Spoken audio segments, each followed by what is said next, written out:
नमस्कार दोस्तों, आप सभी का आपके अपने YouTube चैनल स्टडी विद राज में स्वागत है। दोस्तों, आज के इस वीडियो में मैं आप लोगों को पवन सीरीज के अति लघुत्तरीय क्वेश्चन से हल कराऊंगा। मैं इससे पहले भी पवन सीरीज के लघुत्तरीय प्रश्नों के 8 वीडियो चैनल पर अपलोड कर चुका हूं। तो जो लोग अभी तक मेरे वो वीडियो न देखे हों तो वीडियो के नीचे डिस्क्रिप्शन में DLED थर्ड सेमेस्टर गणित के प्लेलिस्ट का लिंक दिया हुआ है, तो वहां से आप लोग मेरे वो वीडियो भी देख सकते हैं। और ये पवन सीरीज का अति लघुत्तरीय प्रश्नों का पहला वीडियो है। तो पहले वीडियो का पहला क्वेश्चन देखते हैं। देखिए, पहला क्वेश्चन है, निम्नलिखित को सरल कर घातांकीय रूप में लिखिए। निम्नलिखित को सरल कर घातांकीय रूप में लिखिए। तो यहाँ पर देखिए, पहला क्वेश्चन है। देखिए, छोटा ब्रैकेट है, छोटे ब्रैकेट के अंदर है -2/5 की पावर 11 दिया हुआ है, गुणे -2/5 की पावर 4। यानी कि इसको क्या करना है कि सरल करके लिखना है और घातांकीय रूप में लिखना है। तो यहाँ पर देखिए हम क्या करेंगे। देखिए, यहाँ पर बेस समान है, तो जब बेस समान हो तो पावर क्या होती हैं, गुणे में पावर जुड़ जाती हैं और भाग में जो घातें होती हैं वो घट जाती हैं। ये विशेष रूप से ध्यान रखना है। सिर्फ यहाँ पर क्या होना चाहिए कि जो बेस है यानी कि जो आधार है वो बराबर होना चाहिए। तो यहाँ पर देखिए, दोनों का आधार बराबर है तो गुणा में घातें जुड़ जाएंगे। तो यहाँ पर हो जाएगा -2/5 की पावर देखिए 11 और +4 हो जाएगा। तो यहाँ पर जब ये पावर जुड़ जाएंगे तो 11 4 कितना हो जाएगा, 15 हो जाएगा। यानी कि -2/5 की पावर 15, और यही हमारा आंसर हो जाएगा। तो इस प्रकार से ये क्वेश्चन हल हो जाएगा। अब देखते हैं इसका सेकंड पार्ट। तो देखिए, इसका सेकंड नंबर क्वेश्चन है, 3 की पावर 4 गुणे 3 की पावर 5 गुणे 3 की पावर -9 गुणे 3 की पावर 2।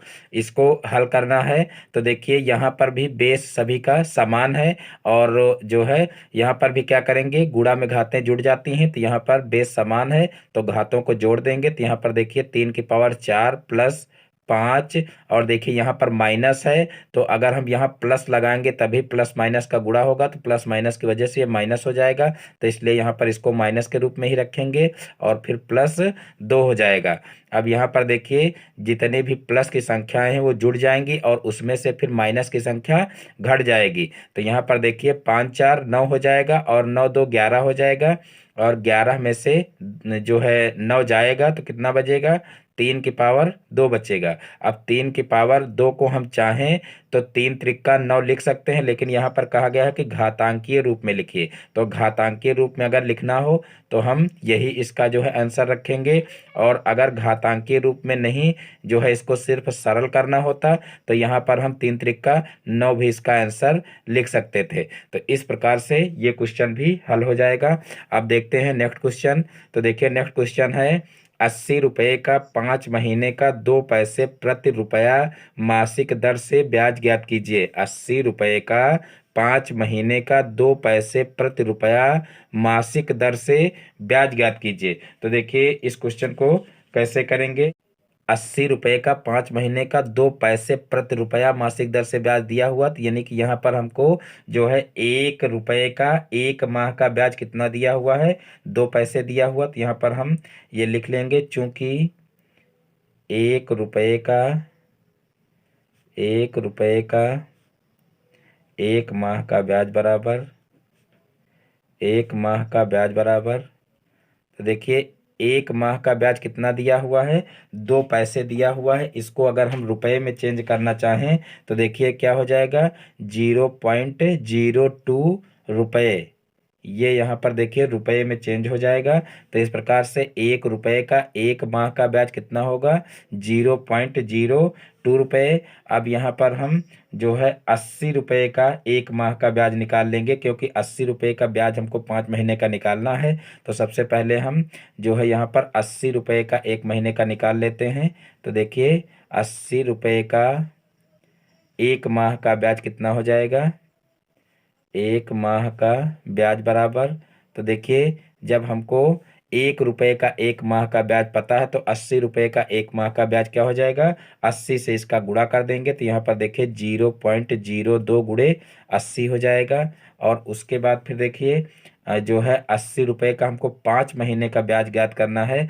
तो यहाँ पर जो है हम निकाल लेंगे 80 रुपये का 80 रुपये का 5 माह का ब्याज बराबर, 5 माह का ब्याज बराबर। तो देखिए ये यहाँ पर 1 माह का इतना निकला था, 5 माह का हमको निकालना है, तो इसमें 5 से गुणा कर देंगे तो यहाँ पर हो जाएगा 0.02 गुणे 80 और गुणे यहाँ पर हो जाएगा 5।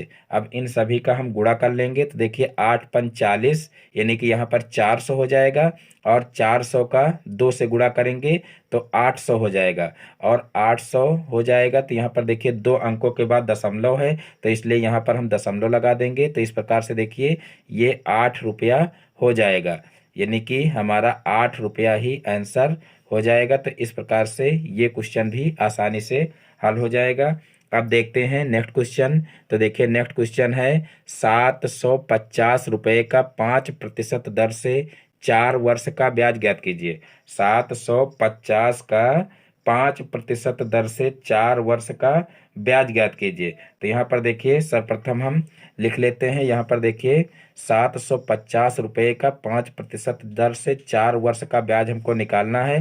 तो यहाँ पर देखिए मूलधन हमारा दिया हुआ है, मूलधन कितना दिया हुआ है 750 दिया हुआ है, और फिर देखिए दर दी हुई है, दर यहाँ पर 5% दी हुई है, और समय दिया हुआ है, देखिए समय दिया हुआ है 4 वर्ष। तो ये यहाँ पर देखिए मूलधन, दर और समय दिया हुआ है, तो सीधे से यहाँ पर हम साधारण ब्याज का फार्मूला लगा लेंगे।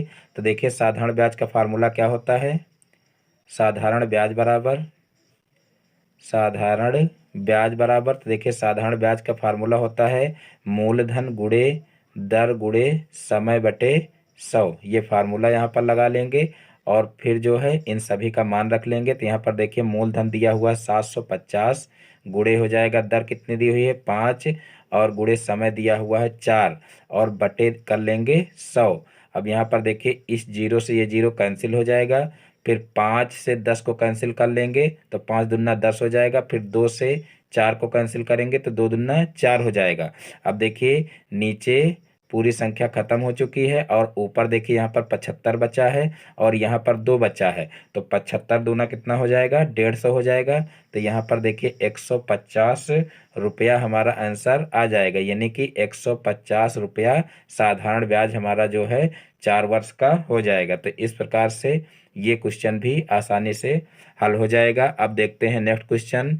तो देखिए नेक्स्ट क्वेश्चन है, देखिए 81 का 9 आधार पर लघुगणक क्या होगा। 81 का 9 आधार पर लघुगणक क्या होगा। तो देखिए इस क्वेश्चन को कैसे हल करेंगे। तो देखिए यहाँ पर सबसे पहले हम इसको लघुगणक के रूप में लिख लेते हैं। देखिए 9 आधार पर कहा गया है, तो यहाँ पर लाग देखिए 81 करेंगे, और आधार यहाँ पर क्या रहेगा 9 रहेगा। फिर देखिए अगले स्टेप में क्या करेंगे, यहाँ पर हो जाएगा देखिए लॉग, यहाँ पर आधार में क्या रहेगा 9 रहेगा, और इसको हम लिख सकते हैं 9 की पावर 2, और फिर यहाँ पर देखिए ये 2 आ जाएगा आगे, और फिर जो है जब ये 2 आगे आ जाएगा तो यहाँ पर देखिए बचेगा कितना 2 लॉग, यहाँ पर आधार 9 रहेगा, और यहाँ पर देखिए जो है यहाँ पर लाग के रूप में 9 ये रहेगा। तो यहाँ पर देखिए लाग 9 आधार 9 दोनों जगह पर 9 है, तो इसलिए इसका मान कितना हो जाएगा 1 हो जाएगा। तो इसलिए यहाँ पर 2 गुणे 1, इसका मतलब 2 एकम 2 यहाँ पर हो जाएगा, और यही हमारा आंसर हो जाएगा। तो इस प्रकार से ये क्वेश्चन भी हल हो जाएगा, यानी कि जब लाग में जो संख्या है वही यहाँ पर आधार में भी संख्या हो तब उसका मान कितना होता है 1 होता है। तो यहाँ पर इतने की जगह पर हम 1 रख देंगे तो 2 एकम 2 यहाँ पर हो जाएगा। तो इस प्रकार से ये क्वेश्चन भी सॉल्व हो जाएगा। अब देखिए नेक्स्ट क्वेश्चन। तो देखिए नेक्स्ट क्वेश्चन है क्वेश्चन नंबर 5। यदि log a, देखिए यहाँ पर log 2 की पावर x प्लस 4 है, और यहाँ पर देखिए आधार में a है, और बराबर यहाँ पर log 256 और आधार a है, तो x का मान ज्ञात कीजिए। यहाँ पर देखिए इस क्वेश्चन को कैसे करेंगे। तो यहाँ पर सबसे पहले हम इसको नीचे उतार लेते हैं। log 2 की पावर x प्लस 4, और यहाँ पर आधार में a है, और फिर बराबर यहाँ पर है log 256 और यहाँ पर आधार में a है। इसको सॉल्व करना है। तो यहाँ पर देखिए सबसे पहले हम क्या करेंगे, 256 के गुणनखंड कर लेंगे। तो यहाँ पर देखिए 256 के गुणनखंड करेंगे तो देखिए ये आएगा 2 का गुणा 8 बार, यानी कि जो है 2 × 2 × 2 इस तरीके से ये 8 बार जो है 2 से कटेगा। इसका मतलब इसको हम क्या कर सकते हैं, 2 की पावर 8 लिख सकते हैं। तो यहाँ पर देखिए ये जो है इस तरीके से लिखा जा सकता है, log a और 2 की पावर x + 4 और बराबर यहाँ पर हो जाएगा log, यहाँ पर आधार में a रहेगा और यहाँ पर हो जाएगा 2 की पावर 8। इस तरीके से लिख सकते हैं। अब यहाँ पर देखिए log को हटा देंगे दोनों पक्षों से, यानी कि यहाँ पर देखिए log और जो ये आधार में a है ये दोनों पक्षों से हटा देंगे। तो यहाँ पर देखिए कितना आ जाएगा, देखिए लाग के साथ में ये 2 भी हटा देंगे, यानी कि log 2 और बेस जो यहाँ पर लगा हुआ है a, ये दोनों चीज़ों को यहाँ से जो है हटा देंगे। यहाँ पर भी देखिए log 2 और बेस में a लिखा हुआ, तो इन दोनों चीज़ों को हटाएंगे तो यहाँ पर सिर्फ घातें बचेंगी, यानी कि यहाँ से हो जाएगा x + 4 और बराबर में हो जाएगा 8। और फिर यहाँ पर देखिए इसको सॉल्व कर लेंगे। तो यहाँ पर देखिए x को इधर ही रखेंगे और इस 4 को इधर पक्षांतर कर देंगे। तो यहाँ पर हो जाएगा 8 - 4 और फिर x बराबर देखिए कितना हो जाएगा, तो x बराबर हो जाएगा 8 - 4 का मतलब यहाँ पर आ जाएगा 4। तो इस प्रकार से x की वैल्यू हमारी आ जाएगी और x का मान ही हमें ज्ञात करना था। तो यहाँ पर x बराबर 4 आ जाएगा। तो इस प्रकार से ये क्वेश्चन भी हल हो जाएगा। अब देखते हैं नेक्स्ट क्वेश्चन। तो देखिए नेक्स्ट क्वेश्चन है क्वेश्चन नंबर 6। यदि a बराबर, यहाँ पर देखिए दिया हुआ है a के अवयव क्या दिए हुए हैं, 6, 8 और 11 दिया हुआ है। और जो है समुच्चय b में देखिए अवयव दिए हुए हैं 5, 11 और 13। तो a जो है इंटरसेक्शन b ज्ञात करना है। तो यहाँ पर देखिए क्या हो जाएगा, यहाँ पर a के अवयव दिए हुए हैं कितने, देखिए 6 दिया हुआ है, 8 दिया हुआ है और 11 दिया हुआ है। और उसके बाद फिर देखिए बी के अवयव दिए हुए हैं, देखिए 5, 11 और 13, ये इतना दिया हुआ है और हमको निकालना है देखिए ए इंटरसेक्शन बी। तो देखिए ए इंटरसेक्शन बी का मतलब है कि जो दोनों में कॉमन हो उसी को यहाँ पर लिखते हैं। तो यहाँ पर देखिए इन दोनों में कॉमन क्या है, 11 है और कोई चीज़ कॉमन नहीं है। तो यहाँ पर ए इंटरसेक्शन बी क्या हो जाएगा, 11 ही हो जाएगा। तो इस प्रकार से यही हमारा आंसर हो जाएगा। देखिए जब इंटरसेक्शन ज्ञात करने के लिए कहा जाए तो जो दोनों में कॉमन हो उसको रखते हैं, और जब ए यूनियन सेक्शन बी ज्ञात करने के लिए कहा जाए तो उसमें देखिए जो कॉमन हो उसको भी एक बार लिखते हैं और जो कॉमन ना हो उसको भी एक बार लिखते हैं। यानी कि जैसे लासा और मासा ज्ञात किया जाता है, सेम उसी प्रकार से इंटरसेक्शन और यूनियन सेक्शन ज्ञात किया जाता है। देखिए इंटरसेक्शन में क्या करते हैं कि जैसे मासा होता है जो दोनों में कॉमन हो उसी को रखते हैं, उसी प्रकार से इसमें भी जो है ए इंटरसेक्शन बी में क्या करते हैं, जो दोनों में कॉमन हो यानी कि जो अवयव दोनों में मिलता हो उसी को इसके अंतर्गत रखते हैं। और यूनियन सेक्शन में क्या करते हैं कि जो दोनों में कॉमन हो उसको भी एक बार और जो कॉमन ना हो उसको भी एक बार रखते हैं। तो इस प्रकार से ए यूनियन सेक्शन बी और ए इंटरसेक्शन बी को ज्ञात किया जा सकता है। अब देखते हैं नेक्स्ट क्वेश्चन। तो यहाँ पर देखिए नेक्स्ट क्वेश्चन है x² + 8x + 17 में x + 3 से भाग देकर भागफल तथा शेषफल ज्ञात कीजिए। तो देखिए यहाँ पर इसको भाग करना है और ये क्वेश्चन भी देख लीजिए 2016 में पूछा गया है और इससे पहले वाला क्वेश्चन भी 2016 में पूछा गया था। तो ये सारे के सारे इम्पोर्टेंट क्वेश्चन हैं, यानी कि किसी न किसी सत्र में पूछे गए हैं। तो आप लोग बहुत ही अच्छे से ये सारे क्वेश्चन देख लीजिए। यहाँ पर देखिए हमको क्या करना है, इसको जो है x + 3 से भाग करना है। तो यहाँ पर देखिए x + 3 भागे हो जाएगा x² + 8x + 17। अब यहाँ पर देखिए सबसे पहले हम क्या करेंगे, ऐसी संख्या से यहाँ पर गुणा करेंगे कि x² आ जाए। तो यहाँ पर देखिए x से अगर गुणा किया जाए तो x² आ जाएगा, तो यहाँ पर x ही लेंगे। तो देखिए x का x से गुणा करेंगे तो x² हो जाएगा, फिर x का 3 से गुणा करेंगे तो यहाँ पर हो जाएगा 3x। अब देखिए यहाँ पर घटाते हैं तो घटाने पर चिन्ह चेंज कर देते हैं, तो यहाँ पर माइनस हो जाएगा और यहाँ पर भी माइनस हो जाएगा। अब ये दोनों संख्याएं कट जाएंगी, ऊपर नीचे समान संख्याएं हैं और एक प्लस है एक माइनस है, तो ये दोनों आपस में कैंसिल हो जाएंगी। अब यहाँ पर देखिए 8 में से 3 को घटा देंगे, तो 8 में से 3 को घटाएंगे तो यहाँ पर हो जाएगा 5 और यहाँ पर हो जाएगा x, यानी कि 8x में से 3x जाएगा तो 5x बचेगा। और फिर यहाँ पर प्लस का 17 ऊपर से उतार लेंगे। अब यहाँ पर देखिए हमको 5x लाना है, तो यहाँ पर कितने से गुणा करें कि 5x आ जाए, तो यहाँ पर देखिए हम प्लस के 5 से गुणा कर देंगे तो 5x यहाँ पर आ जाएगा। और उसके बाद फिर 3 से गुणा करेंगे 5 का, तो 5 यहीं 15 आ जाएगा। अब इन दोनों को घटा लेंगे, तो यहाँ पर देखिए घटाने पर चिन्ह चेंज हो जाते हैं, तो यहाँ पर भी माइनस हो जाएगा और यहाँ पर भी माइनस हो जाएगा। अब इन दोनों को कैंसिल कर देंगे, तो यहाँ पर देखिए 17 में से 15 जाएगा तो यहाँ पर बचेगा 2। तो इस प्रकार से यहाँ पर देखिए भागफल कितना आ जाएगा, भागफल बराबर देखिए यहाँ पर भागफल आ जाएगा x प्लस 5 और शेषफल कितना आ जाएगा, तो देखिए शेषफल आ जाएगा 2। तो इस प्रकार से ये क्वेश्चन भी हल हो जाएगा, यानी कि हमारा भागफल और शेषफल इस प्रकार से निकल आएगा। अब देखते हैं नेक्स्ट क्वेश्चन।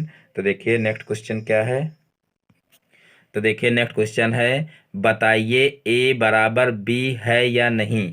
यदि a बराबर दिए हुए हैं अवयव, यानी कि a के अवयव क्या दिए हुए हैं 2 4 6 8 और 10, और यहाँ पर देखिए b के अवयव दिए हुए हैं समपूर्णांक संख्या हैं, और यहाँ पर देखिए x का मान 10 से कम है या 10 के बराबर है। तो यहाँ पर देखिए समुच्चयों को दो विधियों द्वारा निरूपित किया जाता है। एक होती है सारणीय अथवा रोस्टर विधि और दूसरी होती है गुण विधि अथवा समुच्चय निर्माण विधि। तो यहाँ पर जो ये है ये क्या हो जाएगी, सारणीय अथवा रोस्टर विधि हो जाएगी, और जो ये है ये क्या हो जाएगी, गुण विधि अथवा समुच्चय निर्माण विधि हो जाएगी। तो यहाँ पर देखिए यहाँ पर 2 4 6 8 10 दिया हुआ है, और यहाँ पर कहा गया है कि समपूर्णांक संख्या है और x की जो वैल्यू है वो क्या है 10 से कम है अथवा 10 के बराबर है। तो यहाँ पर जो है यानी कि ये जो x की वैल्यू है वो 10 से कम है और जो है x के बराबर है, यानी कि यहाँ पर देखिए सभी समपूर्णांक ही इसमें भी आएंगे, और देखिए 2 से लेकर के 10 तक इसमें भी आएंगे। और यहाँ पर कहा गया है कि बताइए a बराबर b है या नहीं है। तो यहाँ पर देखिए इसको हम कैसे हल करेंगे, इसको हम इस रूप में लिख सकते हैं, यानी कि a बराबर हो जाएगा देखिए दिया हुआ है 2 4 6 8 और 10। इसी तरीके से b बराबर भी लिख सकते हैं, b क्या हो जाएगा, ये भी हो जाएगा 2 4 6 8 10। इस तरीके से हो जाएगा, यानी कि a के जितने भी अवयव हैं वो b के अवयव के समान है, यानी कि जितने अवयव इसमें शामिल हैं वो सारे के सारे इसमें भी शामिल हैं। तो यहाँ पर हम लिख सकते हैं अतः अतः a बराबर b होगा। तो इस प्रकार से हमको यही सिद्ध करना था, क्योंकि इसमें भी देखिए जितनी सम संख्याएं हैं 2 से लेकर के 10 तक वो इसमें भी हैं, और 2 से लेकर के 10 तक इसमें भी आएंगी।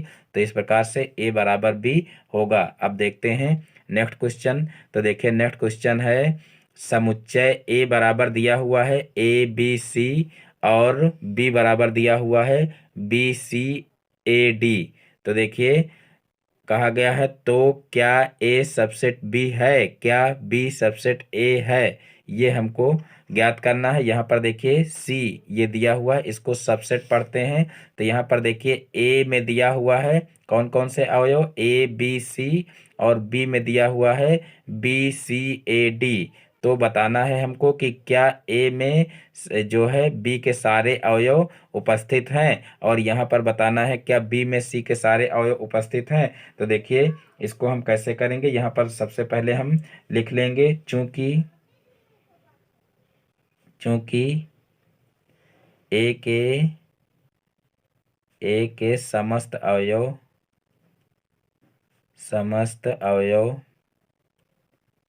ए के समस्त अवयव बी में उपलब्ध हैं, बी में उपलब्ध हैं,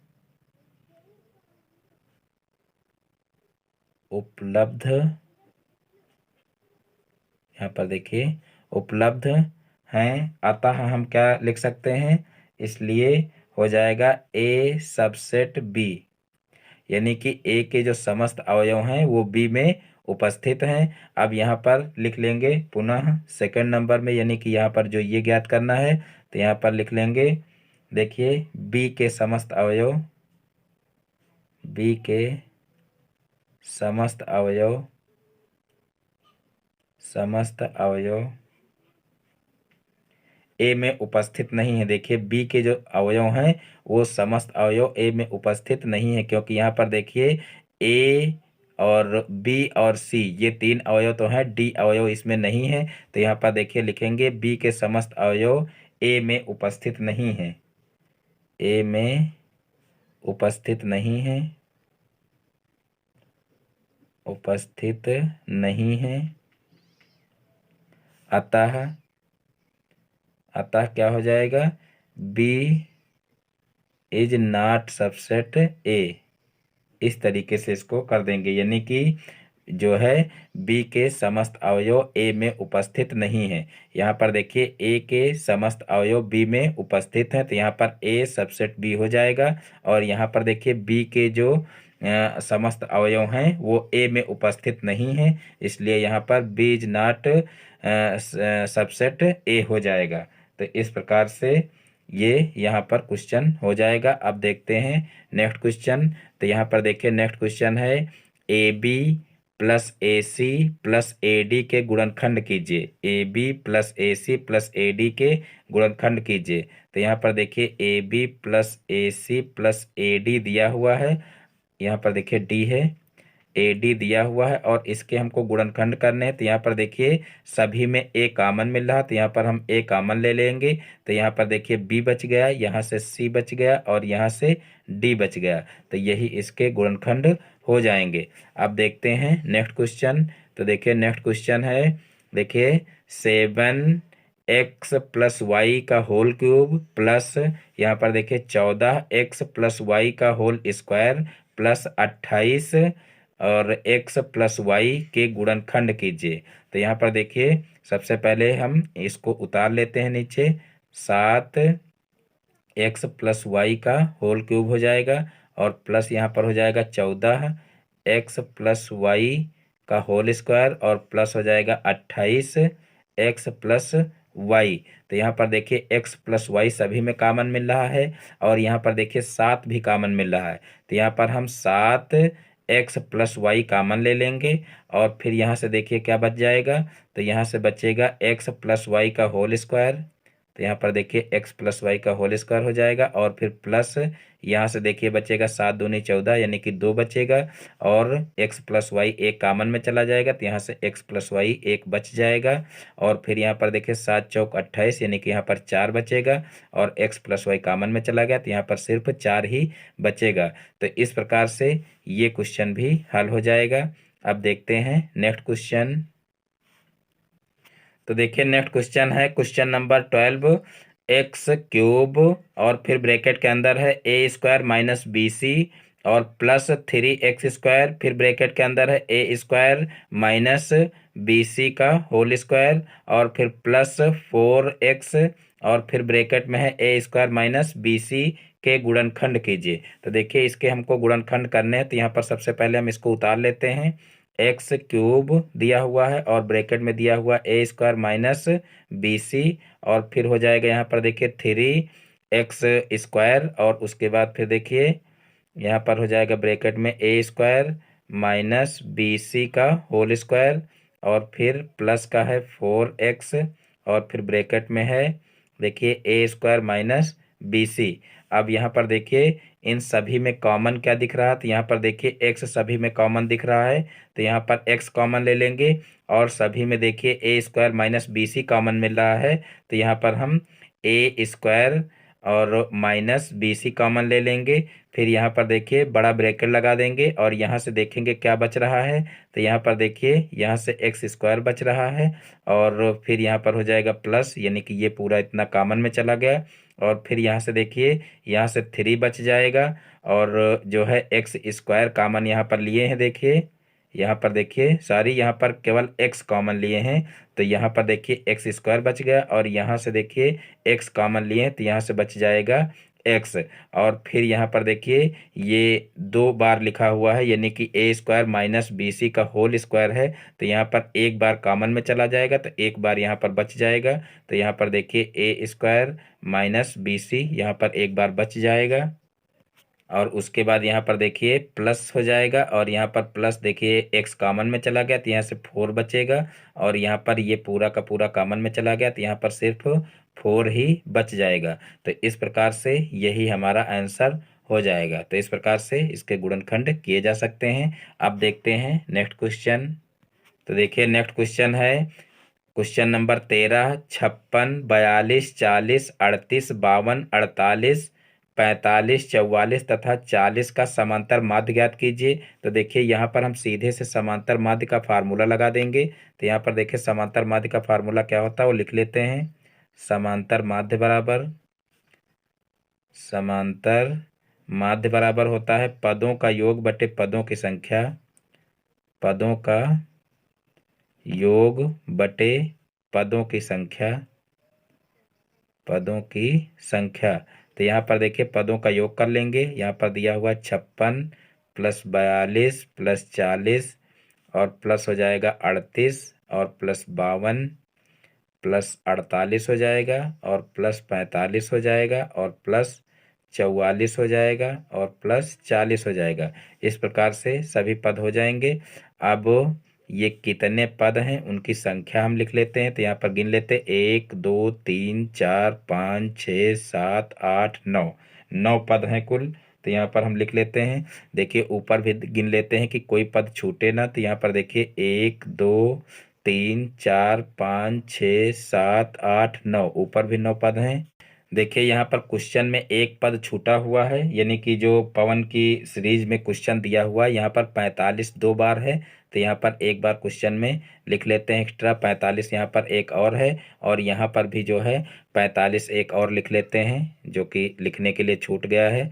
तो यहाँ पर भी 45 हो जाएगा, और फिर बटे देखिए यहाँ पर हो जाएगा 10, यानी कि कुल पद 10 दिए हुए हैं। यहाँ पर एक 45 छूट गया था। अब देखिए हम इन सभी का योग कर लेंगे। तो देखिए इन सभी का योग हमारा आएगा 450, आप लोग करके देख सकते हैं। तो यहाँ पर इन सभी का योग अगर आप करेंगे तो यहाँ पर 450 आएगा और फिर बटे 10 हो जाएगा। अब देखिए यहाँ पर 10 से इसको भाग करेंगे तो देखिए 0 से 0 कैंसिल हो जाएगा, और यहाँ पर आ जाएगा हमारा 45, यानी कि समांतर माध्य हमारा कितना आ जाएगा, 45 आ जाएगा। तो इस प्रकार से ये क्वेश्चन भी आसानी से हल हो जाएगा।